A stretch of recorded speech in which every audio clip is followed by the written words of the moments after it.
ফাইমসি না, একটা প্রশ্ন করতে চাই আপনাকে, সেটা হচ্ছে যে আপনারাও তো অনেক সময় মিনিস্ট্রির আন্ডারে ছিলেন, অনেক সময় উপদেষ্টা পরিষদের আন্ডারে ছিলেন, যেহেতু formation of the government change হয়েছিল, তাই না?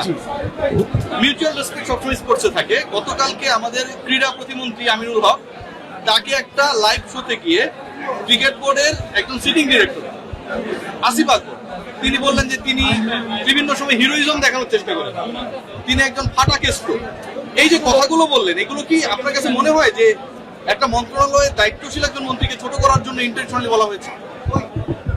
ইন্টেনশনালি কিনা আমি এটা বলতে পারবো না, বাট অবশ্যই মানে এরকম একটা দায়িত্বশীল জায়গা থেকে আপনার কথাবার্তা একটু বুঝে শুনে বলা উচিত। আমরা জানি আগে মানে বিসিবির মতো একটা মানে অর্গানাইজেশনের আপনার একটা মিনিমাম স্ট্যান্ডার্ড আছে। কথা মানে বলে মানে বের হয়ে গেলে তো বের হয়ে গেল। আসলে স্পেশালি আপনার আমাদের ক্রীড়া প্রতিমন্ত্রীকে নিয়ে এই ধরনের মন্তব্য অবশ্যই অপ্রত্যাশিত। এখন যে কোনো ব্র্যান্ডের পুরাতন এসি বদলে নতুন ওয়ালটন এসিতে উপভোগ করুন 25% ছাড়।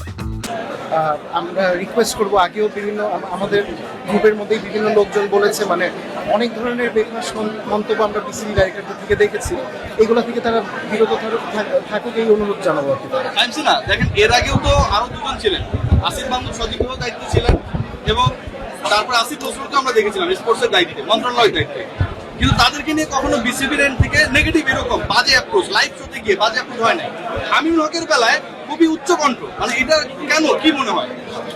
এটা আপনার বাংলাদেশের ইতিহাসে কখনো হয়নি, বা স্পোর্টসের ইতিহাসে অন্য কোনো সভ্য দেশে এটা হয়েছে কিনা ওইটা আমার জানা নেই। আমার এটা হওয়ার কথা না, এটা হওয়া উচিত না।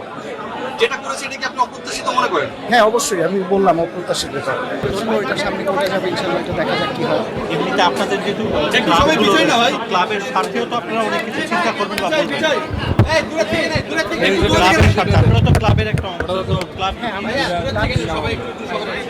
আমাদের ক্লাব সংগঠক অ্যাসোসিয়েশন যেটা আছে ওই ব্যানারেই আমরা বসবো। তো ওইটা নিয়ে এখনো মানে আমাদের এজেন্ডা ডিসাইড করিনি আমরা, বাট সার্বিক বিষয়ে আমরা আলোচনা করবো।